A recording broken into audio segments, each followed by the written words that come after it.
Welcome to the Sacred Couple Show, where we help conscious couples create powerful, loving, and harmonious relationships.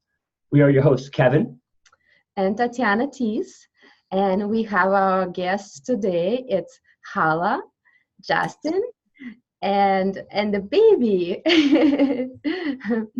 And the guys are our friends from Australia, Sydney, and we're super excited to dive into talking about relationships and some other fun stuff. So welcome, guys, to the show. So grateful to have you. How are you? Thank you so much for having us on the show. I'm really well, thank you. Yep. We're good. Yeah. Got our baby here with us today, joining us. Yeah. So what's the baby's name? This is Alma. Alma. Look at her. She's so cute. It's really adorable. It's the first time we have an interview with parents and a baby. Wow. So how are you? How is your day in Australia? Well, I think it was raining last night, so it is a little bit cloudy right now. Yeah, we've just started winter, so it's nice and cool down here. Yes, it's cooled down. And beautiful. Well, we are excited to talk about all things relationships, and we're also excited to talk about the program that we all participate in. It's called HCC. We're gonna keep that for later.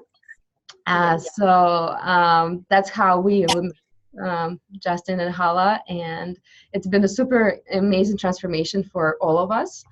But we're gonna dive into that a little bit later. But before we talk about that, do you wanna start with? Yeah, I just want to know how did you two meet?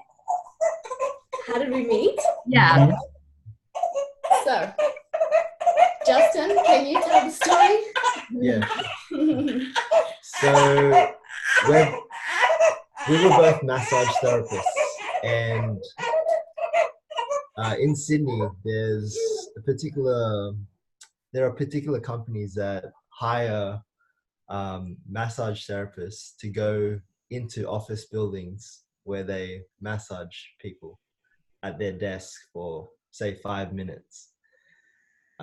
We both were both contracting for the same company, and it was a job in North Sydney, about an hour away from where we live now, that we met. And the first time we met, it was like we knew each other. Justin didn't say, "Hello, my name is Justin, how are you?" No, he came right up to me and he said, "Where have I met you before?" Love that. That's so amazing. Tell us more about that encounter right there. Well, for me, it's funny because I really felt like I knew him. It wasn't just a line like, "Oh, where have I met you before?" No. It was, I genuinely felt that I knew him. I knew his eyes. Like, I've seen them so many times before, and it just felt like it's amazing. It was just so, I felt immediately comfortable. It's like a past life sort of connection. Well, yeah, exactly. That's how it felt.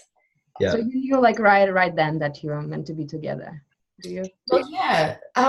They have this theory that in the first 8 seconds that you meet someone, your heart decides whether this person is right for you or not in the first 8 seconds.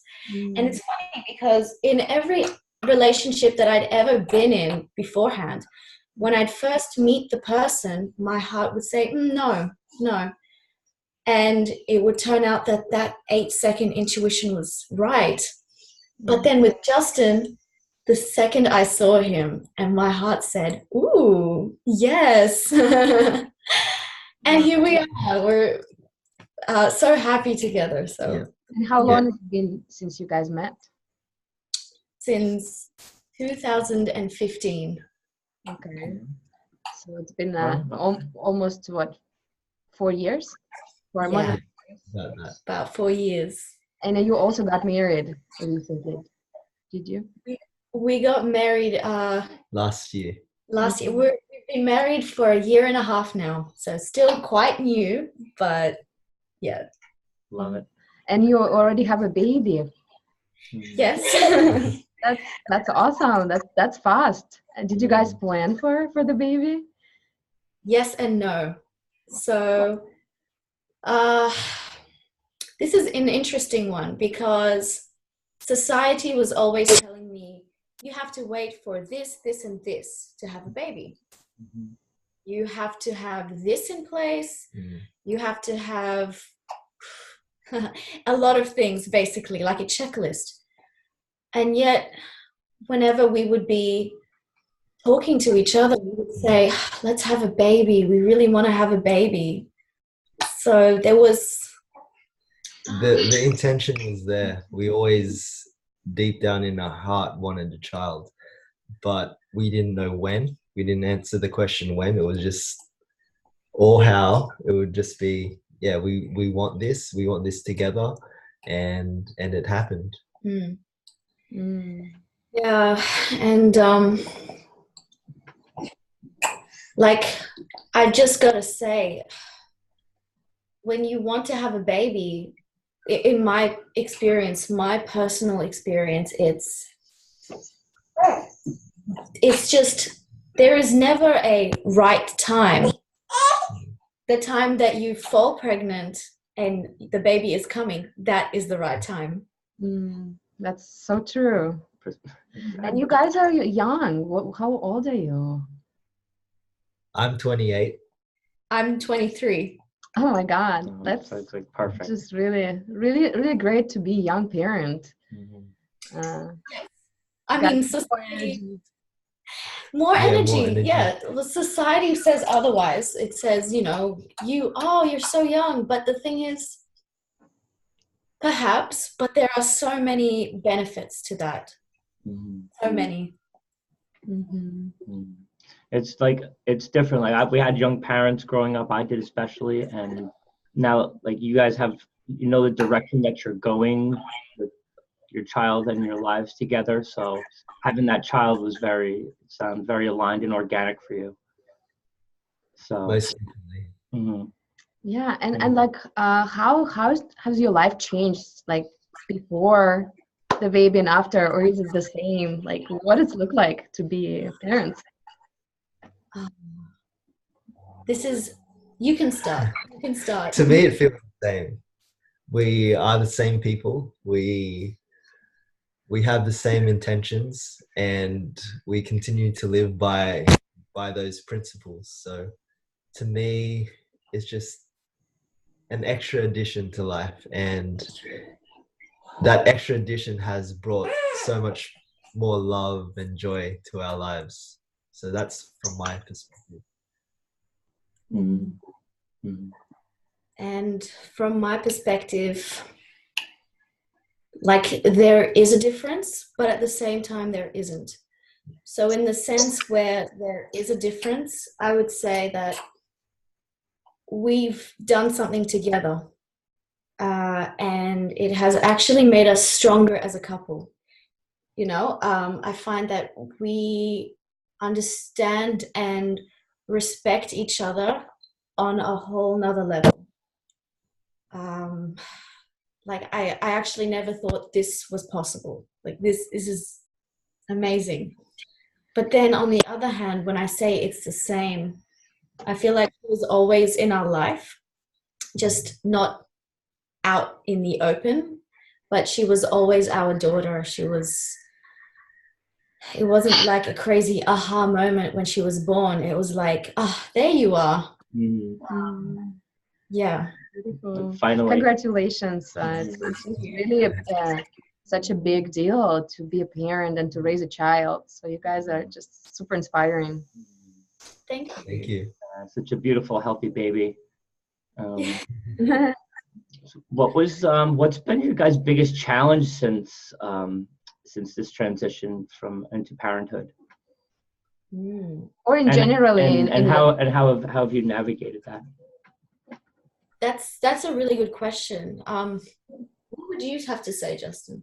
For me, it's time management. So I'm studying full time, studying to be a chiropractor. I'm working as much as I can, so part-time hours, doing this course on top of everything else. And yeah, it's just really managing time and making every moment really efficient, using every moment to its full capacity, rather than before the baby could kick back a little bit more. And but now it's like it's that extra driving force in life.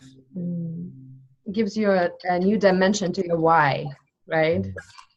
Most definitely. Really powerful. How about you, Hala? For me, it's been in stages, actually. Like when Alma was first born, you know, I had challenges like physically recovering from giving birth, and you know, like your body aches in ways that you didn't think it could ache afterwards. So that was a challenge which I overcame, but that was a factor of time and resting and coordinating with my baby. But then in the stage where I'm at now, it's like, oh, I'm recovered, and it's just how would I put this? Like she's been such a wonderful, peaceful baby. She has allowed me to gracefully take care of her, but also take care of myself. And I don't know, I think I'm really blessed. Like, I think I'm really lucky as far as babies come, because I've been hearing stories about, you know, how challenging it is. And yes, it is challenging, but I don't know, what did I do to get her? She's just amazing. You guys make it look so easy. So, wow. Yeah, I mean, I think it really is challenging. It is, but you know, your baby crying is not something that you can exactly change. You can work out what she needs. But then there are times when she's just crying because she's just crying, and you just have to hold her and just take her through that moment and just be there for your child. And that's what babies do. They cry. You just got to hold space for them. Exactly. Holding space. Yes. And if it wasn't for Hala, yeah, I don't know how everything would go.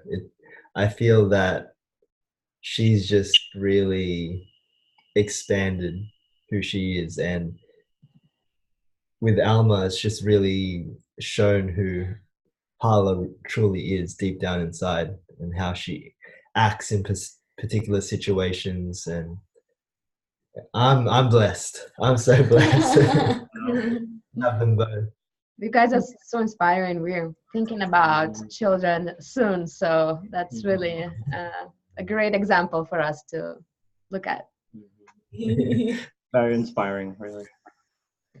Yeah, that sounds like a fun part of your life, but I know there's this whole other dimension that that's how we met at this course, right? The program called HTC with our mentor Dan Locke.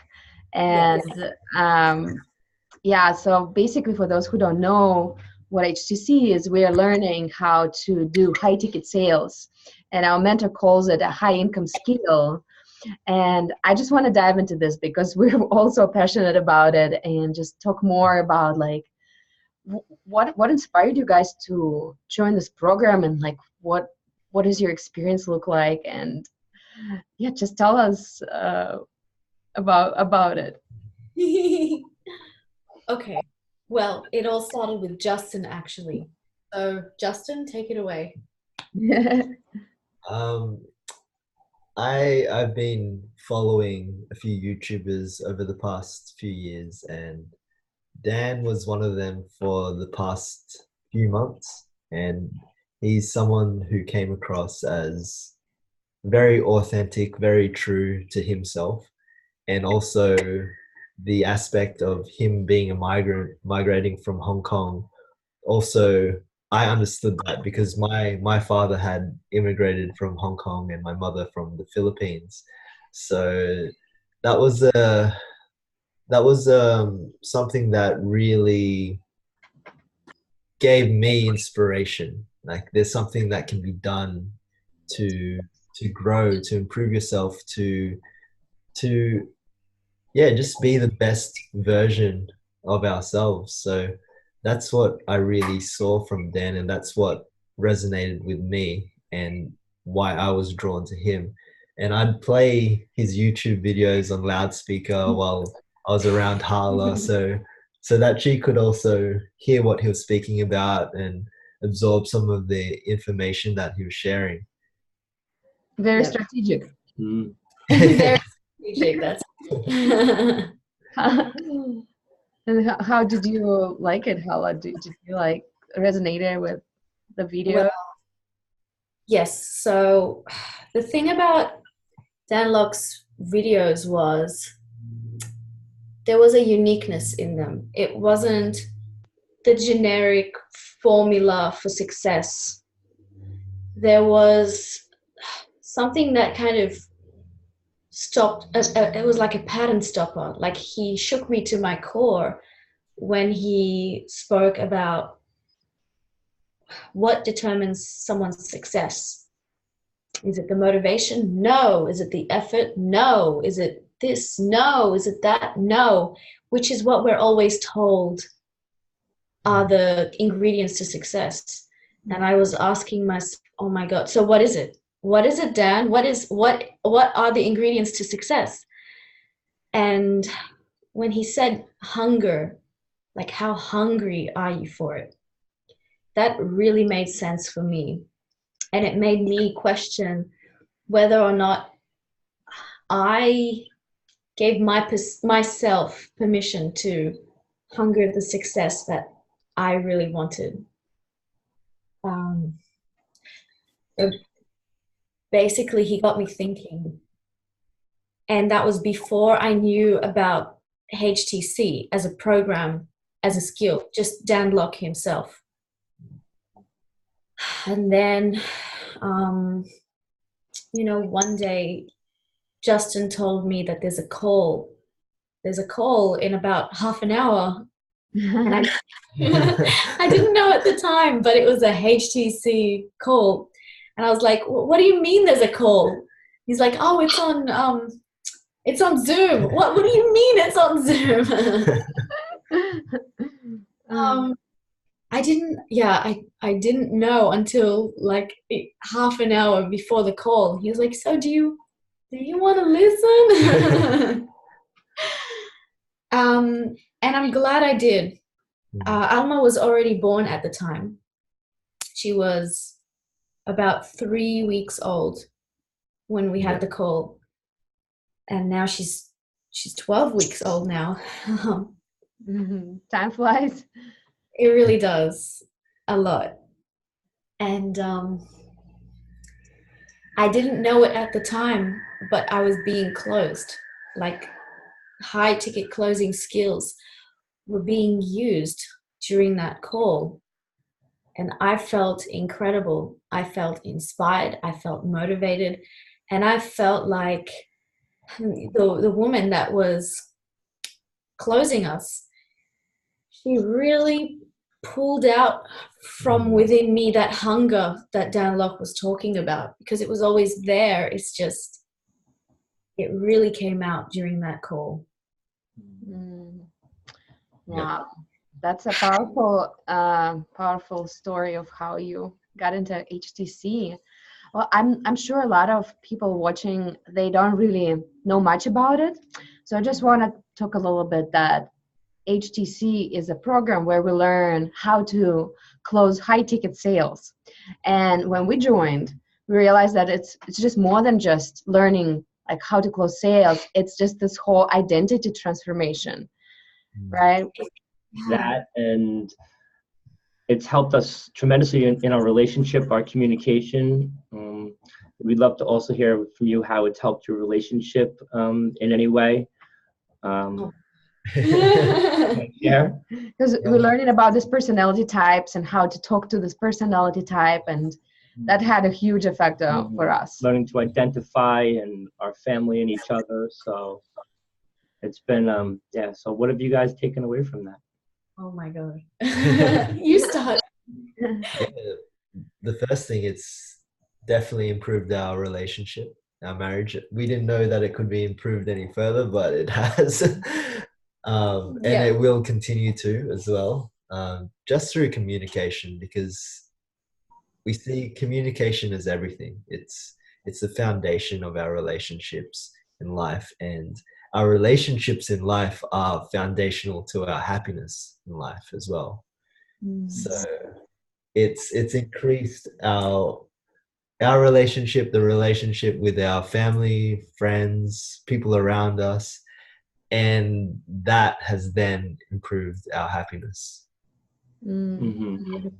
Yeah, we have the same, like now we know how to talk to each other. Like before, he's a sapphire, right? Sapphire is the person who is always like having fun, and I was like more like an emeraldish pearl. I don't know, yeah, probably listeners don't know what it means, but like emeralds are people who are more like detailed and strategic, and he's more like fun. And we would argue, like I was like, well, you don't have any like plans written, like, and this all caused the conflicts. So now we know whose strengths are, like my strength is more planning, his strength is more like bringing joy into the moment. Yeah, structure is not my strong suit apparently. Just look in their closet, and then that's enough said there. But our communication, just in terms of like, when there arises like a challenge or something, we notice like we're calmer to respond with a question, basically closing each other in each conversation now. So it's like what it's come to. But it's brought a calmness, and we've been much more patient, honestly, with each other to, just let it flow and let it lie. Yeah. Same. Absolutely, yeah.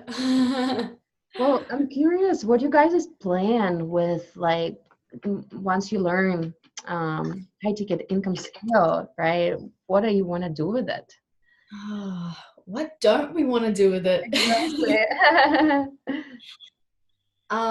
Like we've got this vision, but it's a big vision, and it projects pretty far, I would say, into our future. But I guess we can start with the short term. We know that with HTC, just HTC alone, that's a way to help people, but to also be earning a very healthy income. Like I talk for a living already, so now I'm just transferring it to HTC. So that's a lot of alignment. And then with that income, we've got this plan to set ourselves up for different types of investments, like home properties, and get some passive income flowing into our lives, more investments, and just keep growing and cultivating the income that we will be receiving. And the reason for that is what we're going to do with that. Do you want to, let's bounce off of each other. Sure. Yeah, we do own and run retreat centers around the world where people get the chance to discover who they are. People get the chance to be themselves fully and truly. So that is something that we have as a vision, is to really create transformation around the world. Around the world. And as we do that, we're traveling, right? We are taking our children with us. They are witnessing and experiencing all these lands, all these cultures, all these people, because I feel that we actually learn from experiences, not really from textbooks. Information comes alive when we actually live it. Mm-hmm. And so as we go all around the world and we do our workshops, we do our, I'd say, presentations, like we will be giving talks and writing books. We take our children with us. And that to me is such a colorful, beautiful future that I really can envision it. And I'm just so looking forward to the way it unfolds. I love that vision, especially with retreat centers. One of our visions is to host retreats for couples. It's going to be fun to collaborate. Yeah, I think love is very important, and having strong, healthy relationships is so important. The power of communication, the power of understanding one another, the power of closing each other. I think it's something that a lot of people really want, and they just don't know how. Exactly. We just found there's very few people that are actually doing this work effectively. So, and as we've been together, we felt this calling to step into this role and, really create transformational things for couples. And if you're doing it as a couple, it's like 2 times as profound the effect on that you're going to have. So, yeah, really excited to see what the you power guys, of love. Mm-hmm. The power of love. Yeah. I love what you guys are doing. Yeah. Yeah, and I want to talk a little bit more about like what closing is, because I did not understand the word right away when I first heard it. I was like, well, somebody wants to close me. What does that mean? And now, as I'm going through this program, I realize that closing is basically helping that other human being make the right decision for themselves, right, in life, and that's the power of closing. And to me, it was a very transformational to just learn that. And I feel like with each human being that I'm connected with, like, how can I help this human being to get to where they're going? And just the level of love and like service that I've been able to reach. It's been incredible. How about you guys? Have you felt like with your friends and with your circle, have you felt like you've been showing up differently? And Absolutely. Yeah. Like, I mean, I can speak from my experience, but I found that people that I always saw like every week, I suddenly connected with them on a whole nother level and found out things about them that I never knew. And like as if a big doorway had opened, and I just walked through it and suddenly saw the huge world that was on the other side with these communication skills. Yeah. With the questions that we ask, it's very much a tool of awakening someone's soul. So that's how I've seen it really manifest in my own life is the transformation that someone can have just through questions, just having the right questions asked in their life. yeah, Just having that genuine curiosity to go further with the question also, like notice during social events when people are talking, usually inside your head, you're thinking of something to relate back to the person that they're saying, so it's relatable, and like, so without actually going deeper with what the person's saying to you. So learning this skill has really just raised my curiosity level in conversations. Like, we were at an event last night, and I found myself doing a lot less talking than I normally do, which was phenomenal, and it was just quite profound. So listening. 80-20 rule. And we will put the links to this program for our listeners to check out HTC. We're like super proud students. And our teacher, Sifu, we call him Sifu Dunlock, is just like, huge respect. And Sifu means it's the master of what he does. Yeah. For those who don't know. Yeah. Do you guys want to share with us like how the listeners can interact with you, how they can support you, follow you, and stuff like that? Yeah, we have a page. It's called Back to Being. Back to Being, because I find that sometimes we are too worried about doing or thinking or all kinds of